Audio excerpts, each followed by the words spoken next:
9 August 2024 সকাল 7:30 আর.জি. কর hospital seminar room থেকে এক অর্ধনগ্ন দেহ উদ্ধার হয়, যার সারা শরীরে আঘাতের চিহ্ন বর্তমান, যার পরনে একটা গোলাপি কুর্তি আর তার উপর একটা অ্যাপ্রন ছাড়া আর কিছু ছিল না। তার অন্তর্বাস পাশে পড়ে থাকতে দেখা যায়। এক নজরে দেখে বোঝা যাচ্ছে এটা কোনোভাবেই স্বাভাবিক মৃত্যু বা আত্মহত্যার ঘটনা একেবারেই হতে পারে না।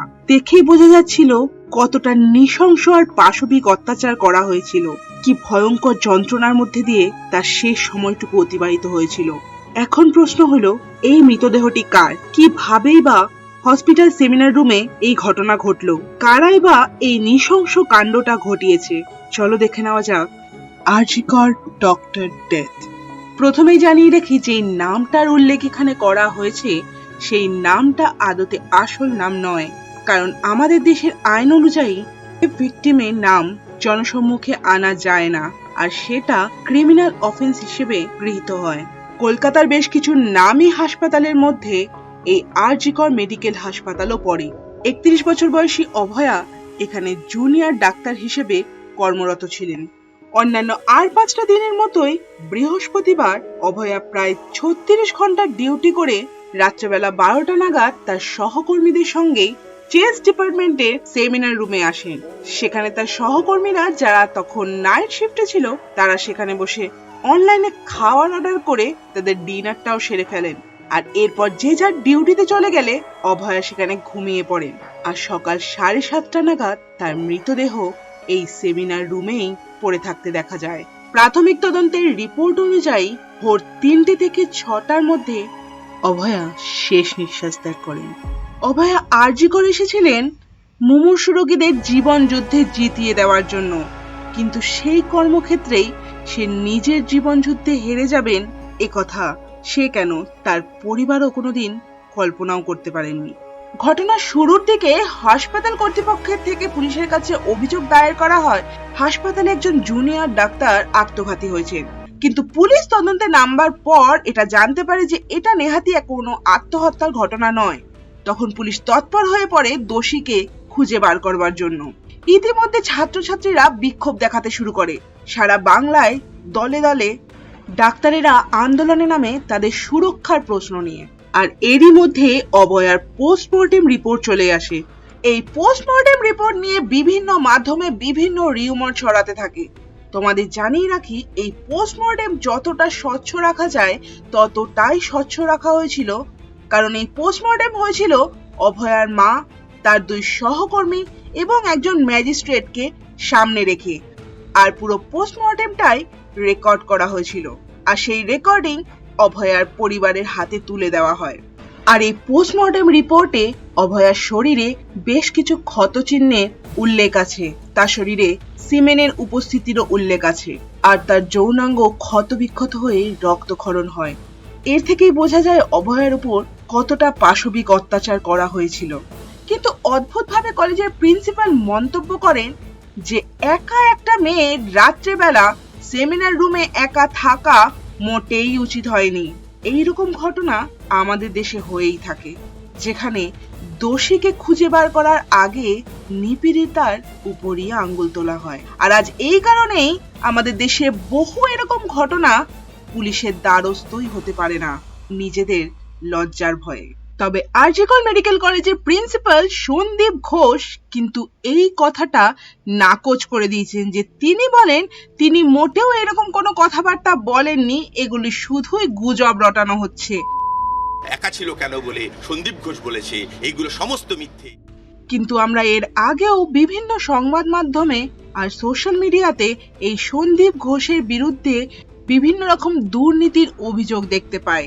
পুলিশ এবার তদন্তের সাথে হাসপাতালের সিসিটিভি ফুটেজ দেখা শুরু করে, আর সেই সেমিনার রুমের আশেপাশের সিসিটিভি ফুটেজ থেকে যা ফুটেজ পাওয়া যায় তাতে 4 জন ব্যক্তির সেই সময়ের মধ্যে সেমিনার রুমের দিকে আসা যাওয়া করতে দেখা যায়। এই 4 জন ব্যক্তিকে খুঁজে বের করে প্রশ্ন করতেই 3 জন ব্যক্তির কাছে পরিষ্কার উত্তর ছিল যে তারা হাসপাতালে ভর্তি রোগীর আত্মীয় পরিজন, কিন্তু এদের 4 জনের মধ্যে একজন ব্যক্তির কাছে কোনো রকম কোনো সঠিক উত্তর পাওয়া যায়নি, আর সে ছিল সঞ্জয় রায়। এই সঞ্জয় ঠিক 4টে নাগাদ সেমিনার রুমের দিকে যায় আর 4:45 নাগাদ সেখান থেকে বেরিয়ে আসে। সে যখন যাচ্ছিল তার কাছে একটা ব্লুটুথ হেডফোন থাকতে দেখা যায়, কিন্তু সে যখন ফিরছিল তখন সেই হেডফোনটা তার কাছে ছিল না, আর এই হেডফোনটাই তার কাল হয়ে দাঁড়ালো। ঘটনাস্থল থেকে এই হেডফোনটা পুলিশ উদ্ধার করে, আর খুব স্বাভাবিকভাবেই সঞ্জয় রায়কে পুলিশে হেফাজতে নিয়ে জিজ্ঞাসাবাদ শুরু করলে তার কথায় অসঙ্গতি দেখা যায়। তারপর পুলিশে জেরার মুখে সে সবটা স্বীকার করে। এই সঞ্জয় রায় কে ছিলেন? এই সঞ্জয় রায় ছিলেন পেশায় একজন সিভিক পুলিশ। তাহলে এই সিভিক পুলিশ হওয়া সত্ত্বেও হাসপাতালে তার অবাধ বিচরণ কিভাবে ছিল? সে সিভিক পুলিশ হয়ে জয়েন করে হেলথ অ্যান্ড ওয়েলফেয়ার ডিপার্টমেন্টের ট্রান্সফার নেয়, আর সেই সূত্রেই তার হাসপাতালে অবাধ বিচরণ ছিল। এই সঞ্জয় রায়ের ইতিহাস ঘাঁটতে গিয়ে দেখা গেছে যে ইনি সিভিক পুলিশ হলেও তার হাব ভাব পুলিশের একজন বড় অফিসারের থেকে কম কিছু ছিল না। তার বিরুদ্ধে বেশ কিছু অভিযোগ উঠে আসে। সে 4টে বিয়ে করেছে, তার ফোনে প্রচুর পর্নোগ্রাফি পাওয়া গেছে, এমনকি মহিলা পুলিশের সঙ্গে বাজে ব্যবহারও করেছেন। দোষী ধরা পড়ে গেছে। তাহলে এবার দোষী শাস্তি হলেই ঘটনার সমাধান হয়ে যায়। কিন্তু আসলে কি ঠিক এতটাই সহজ? ঠিক যতটা সহজভাবে আমরা দেখতে পাচ্ছি, বাকিরা কিন্তু এই ব্যাপারটাকে এতটা সহজ বলে মনে করছে না। মানে ফুটেজে দেখা গেছিল সঞ্জয় রায় ঠিক 4টে নাগাদ সেমিনার রুমের দিকে যান এবং 4:45 নাগাদ সেখান থেকে বেরিয়ে আসেন। তাই অনেকেরই দাবি যে এই 45 মিনিটের মধ্যে কোনো একজন মানুষের পক্ষে সম্ভব নয় কোনোভাবেই এই এত বড় কাণ্ডটা ঘটানোর। তাহলে কি এর পেছনে আরো কোনো বড় হাত থাকতে পারে? হাসপাতাল কর্তৃপক্ষের কাছে কি এর খবর আগে থেকেই থাকতে পারে? কোনো বড় ঘটনাকে কি লুকানোর চেষ্টা করা হচ্ছে? কেনই বা তড়িঘড়ি ক্রাইম সিন রেনোভেশনের কাজ শুরু করা হলো? এই হাজার খানেক মব যারা হাসপাতাল হামলা করেছিল তারা কারা? এটা কি শুধুই সাধারণ মানুষের ক্ষোভ, নাকি পরিকল্পিত প্রমাণ লোপাটের চেষ্টা? এরকম বহু প্রশ্নের উত্তর আমাদের কাছে এখনো অজানা থেকে গেছে, আর সেই উত্তরের খোঁজেই কলকাতার ডাক্তারদের থেকে শুরু করে আজ সারা ভারতবর্ষে সাধারণ মানুষ শুদ্ধ নেমে পড়েছে তাদের সাথে আন্দোলনে। আর এই কারণেই এই কেসের দায়িত্ব এখন পুলিশের হাতে থেকে সরিয়ে সিবিআই এর হাতে দিয়ে দেওয়া হয়েছে। চিকিৎসক মানে যাদের আমরা ভগবানের আসনে বসিয়ে থাকি, যারা আমাদের জীবন বাঁচাবার জন্য প্রাণপাত করে দেন, আর আমরা বারবার দেখেছি বিভিন্ন সময় বিভিন্নভাবে অত্যাচারিত হতে, কখনো রোগী মৃত্যুর কারণে বা কখনো ভুল চিকিৎসার দায় দিয়ে। কিন্তু এদের সুরক্ষার কথাটা আমরা একটি বারের জন্য ভেবে দেখিনি যে আজ তাদেরই যদি আমরা সুরক্ষা না দিতে পারি তাহলে তারা আমাদের সুরক্ষা কিভাবে দেবে? আর এই সুরক্ষার দাবিতেই আজ ডাক্তারেরা রাস্তায় নেমে পড়েছেন আন্দোলনে, আর তার সঙ্গে যোগ দিয়েছে সাধারণ মানুষ। আজকের কেসটা অত্যন্ত সহানুভূতিশীল, তাই আজ লাইক, শেয়ার বা সাবস্ক্রাইব করবার কথা বলবো না।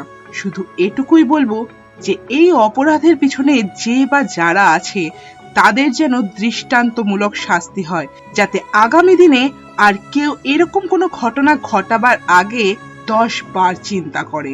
তাহলে আজকের মতো হোমিসাইড ডায়েরি এখানেই শেষ করলাম।